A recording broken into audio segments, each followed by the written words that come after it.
Hi there, this is Kiffany, and today we're going to be changing out some worn out ball joints on a 2016 JKUR.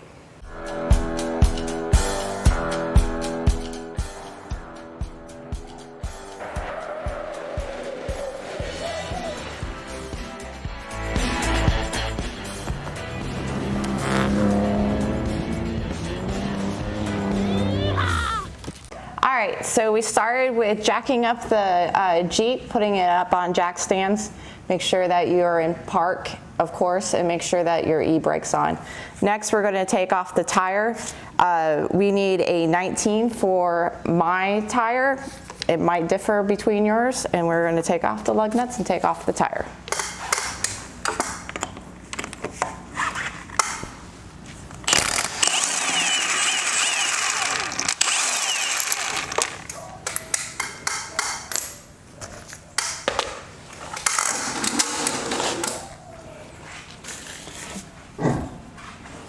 And take the tire off.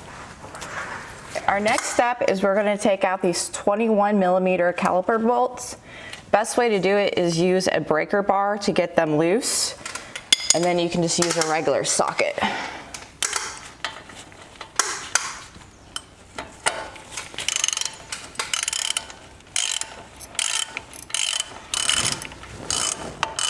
All right, we're going to take this bottom one off too.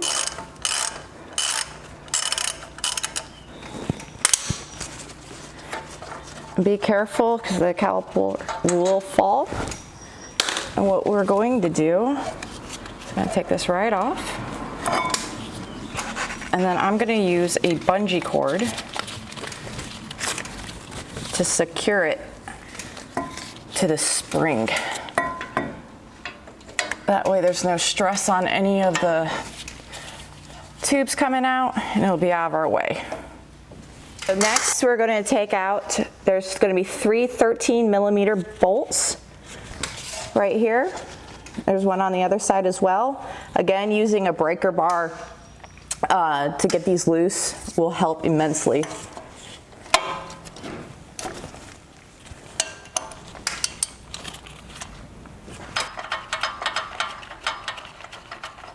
All right, that's the second one. As you can see, these are really dirty, so we're going to clean them before we actually put everything back together. And then we'll go on to the last one. So next we're going to take the rotor off, and mine isn't coming off so easily, so I'm just going to use a rubber mallet. Well, that took a little longer than expected, but came right on out.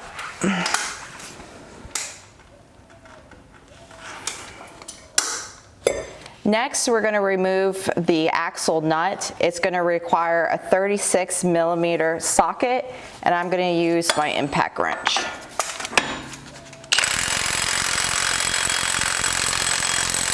We've removed the axle nut, and before we take this off, we need to go ahead and loosen up this Allen wrench. You're going to use a 3/16, and this is to get the speed sensor out.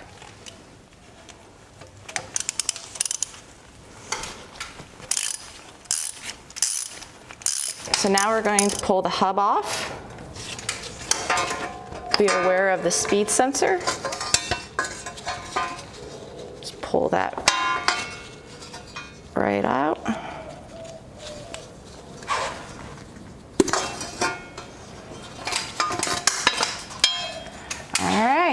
Next is going to be taking the axle shaft out. All right, next we're going to take the axle shaft off. It was stuck in there, so I had to use a crowbar right back here just to help it come out, loosen it up.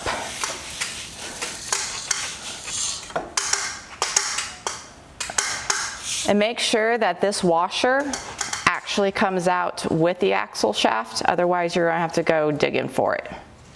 Next we're going to have to take out the cotter pins on the castle nut on your tie rod, and then on your top ball joint, and also on your bottom ball joint, so that way we can take these or loosen these castle nuts. On the tie rod, I'm not actually going to take it off. I'm just going to loosen it to give myself some more room when I droop it down.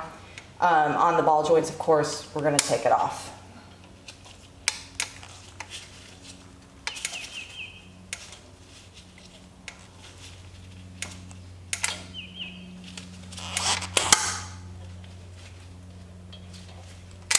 So you can use a breaker bar to loosen these castle nuts. The bottom ball joint and the one that's on the tie rod are going to be 1 1/8. The one that's on the back side over here on your top ball joint is going to be a 7/8.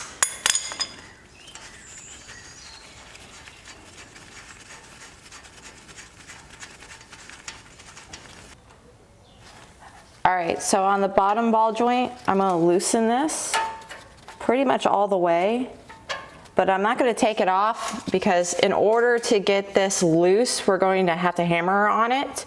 And when you do, you don't want this to accidentally fall.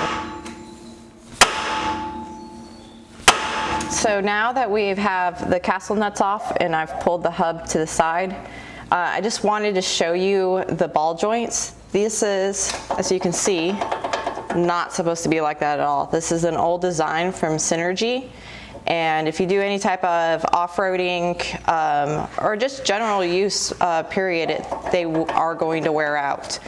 I have their new design. It's a much heavier duty one. And as you can see, there's no movement. That's how it needs to be. And if you look at this top one's actually good. It's just this bottom one. All right, so let's get to it. So these old ball joints have this dust boot on that we're going to need to remove. There's one on the lower one as well that we're going to need to take off, just like that. So our next step is we're going to be removing the top ball joint. And in order to do this, I went and I rented a ball press remover kit from the local auto parts store. And what you're going to do is you're going to find a receiving tube that will fit on the outside of the ball joint, like so. And then you're going to put a cap on top. And then you're going to use the remover tool to put it on the bottom part. And then we're going to take the big C-clamp and you're going to fit it over like so. And then we're going to tighten this up.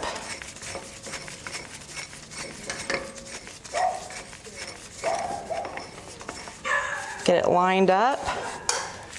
All right. And then this one is going to use the 7/8 socket. So we're just going to tighten this.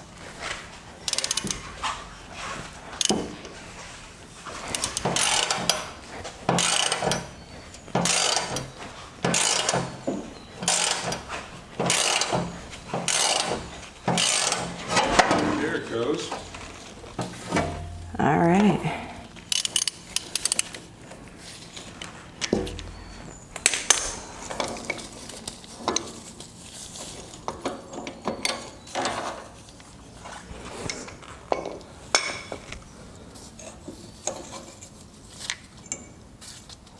And there we go.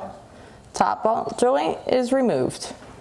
So for the bottom ball joint, it's a little more of a pain, but you're going to have the same concept as the top, but flip-flopped. So you're going to put your attachment, the receiving tube, along with a cap on the bottom, and then you're going to take the big C-clamp, put it through the top, fit it in, and then you're going to press it down. And I've already done this. And so the ball joint comes out. The ball joint, the bottom one, is going to come down this way. Now that we've removed both of the ball joints, I'm just going to get this all cleaned up so that way when we insert the new ones, not all this debris is going to be in the way. So I'm just using some brake cleaner. And I'm actually going to use a wire brush.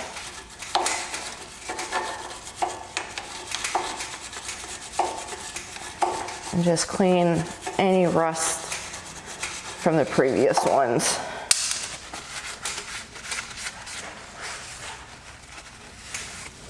Now that we've cleaned it, I'm going to use some automotive grease. I am going to grease in here really well. It'll help the ball joint get in.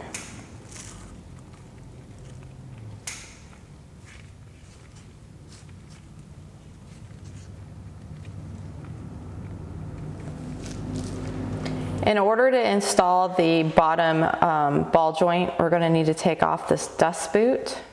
So that way when we press it up in there, we're not going to damage it in any sort of way.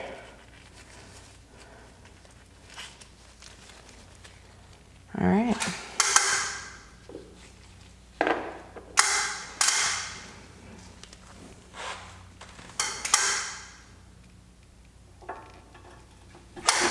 All right, get that positioned right. And then I'm going to go to the press and find the correct attachments. This is take 2 on installing the bottom ball joint. Please don't do what I did and use the wrong adapter on the bottom. It got stuck to the ball joint and it took many hours to try to get it off. So I just want to go through it. What we did is we put a receiving tube on the top and a cap, and then there's another cap that comes with the ball press kit, and it will fit the whole entire like bolt of the ball joint in it, so that way it won't get stuck on it. So now that it's all set up and aligned, all I'm going to do is just press this in.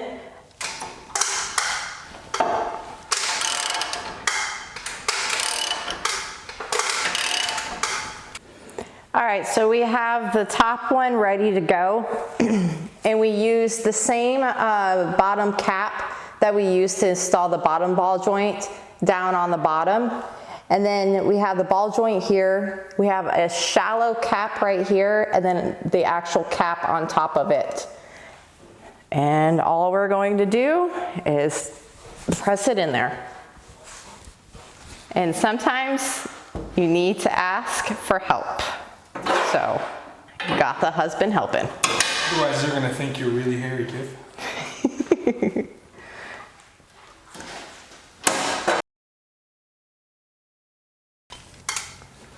All right, so now we are in reassembling mode. We put back on the hub, put the castle nuts that were provided from Synergy, and it's going to take again 1 1/8 to tie in the bottom one, a 7/8 to tie in the top ball joint, and then at the tie rod it's going to take 1 1/8. So we're going to get that tightened up, and then we're going to put the cotter pins that Synergy provided.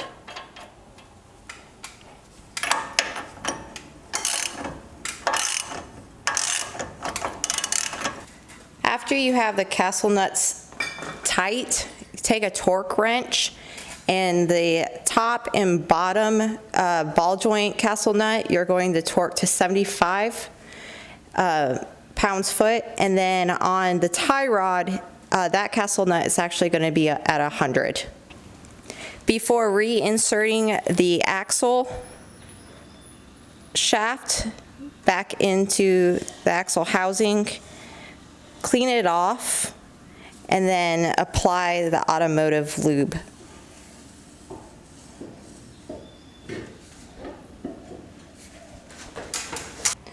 I just tightened the 3 hub bolts and made sure that the shield was in between, and also installed the speed sensor back in.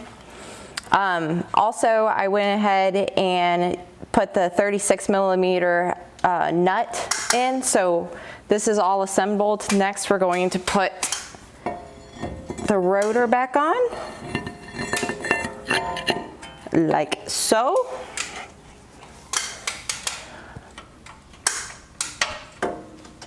And our caliper. Get that off the bungee.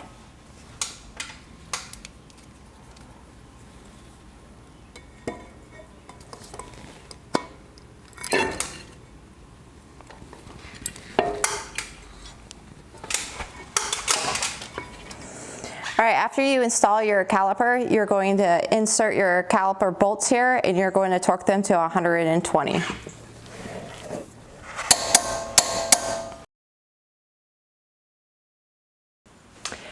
So all in all, the install took about 10 hours. This is my first time ever doing this, so I don't want to lie to you or tell you it's easy. There was some really difficult parts to it. So if this is your first time ever doing it, I would suggest allowing yourself anywhere probably between 3 to 5 hours per side. If you have any questions or need help, I'll leave my contact information down below and you can reach out to me. Until then, or until next time, bye.